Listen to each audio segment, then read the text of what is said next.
পটুয়াখালীর কলাপাড়া উপজেলার মিঠাগঞ্জ ইউনিয়নের তেগাছিয়া বাজারে ভয়াবহ অগ্নিকাণ্ডে ইউনিয়ন বিএনপি কার্যালয়সহ ৫টি ব্যবসায় প্রতিষ্ঠান সম্পূর্ণ পুড়ে ছাই হয়ে গেছে। মঙ্গলবার দিবাগত রাত আনুমানিক ২টার দিকে ঘটনা ঘটে। স্থানীয়রা জানান, গভীর রাতে হঠাৎ করে তেগাছিয়া বাজারে আগুনের সূত্রপাত ঘটে। প্রাথমিকভাবে ধারণা করা হচ্ছে আগুনের উৎপত্তি হয় স্থানীয় ইউনিয়ন বিএনপি কার্যালয় থেকে। কিছুক্ষণের মধ্যেই আগুন চারদিকে ছড়িয়ে পড়ে এবং আশেপাশের দোকানগুলো গ্রাস করে। আগুনে পুড়ে যায় ২টি মুদি দোকান, একটি রেস্টুরেন্ট, একটি কীটনাশকের দোকান এবং উক্ত বিএনপি কার্যালয়। অগ্নিকাণ্ডের খবর পেয়ে তাৎক্ষণিকভাবে কলাপাড়া ফায়ার সার্ভিসের ২টি ইউনিট ঘটনাস্থলে পৌঁছে আগুন নিয়ন্ত্রণে আনার চেষ্টা চালায়। প্রায় ১ ঘণ্টার চেষ্টায় তারা আগুন সম্পূর্ণভাবে নিয়ন্ত্রণে আনতে সক্ষম হয়।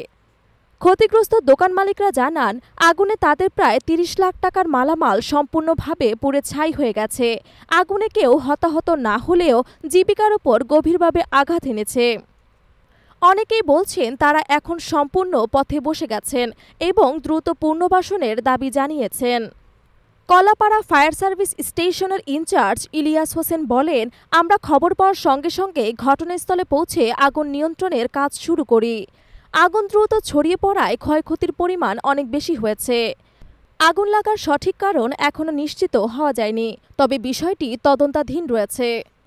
এদিকে স্থানীয় প্রশাসন ঘটনাস্থল পরিদর্শন করেছে এবং ক্ষতিগ্রস্তদের পাশে দাঁড়ানোর আশ্বাস দিয়েছেন। এছাড়া অগ্নিকাণ্ডের প্রকৃত কারণ উদ্ঘাটনের জন্য একটি তদন্ত কমিটি গঠন করা হতে পারে বলে জানা গেছে। ঘটনাটি এলাকা জুড়ে চাঞ্চল্যর সৃষ্টি করেছে এবং নিরাপত্তা ব্যবস্থা নিয়ে অনেকেই প্রশ্ন তুলেছেন।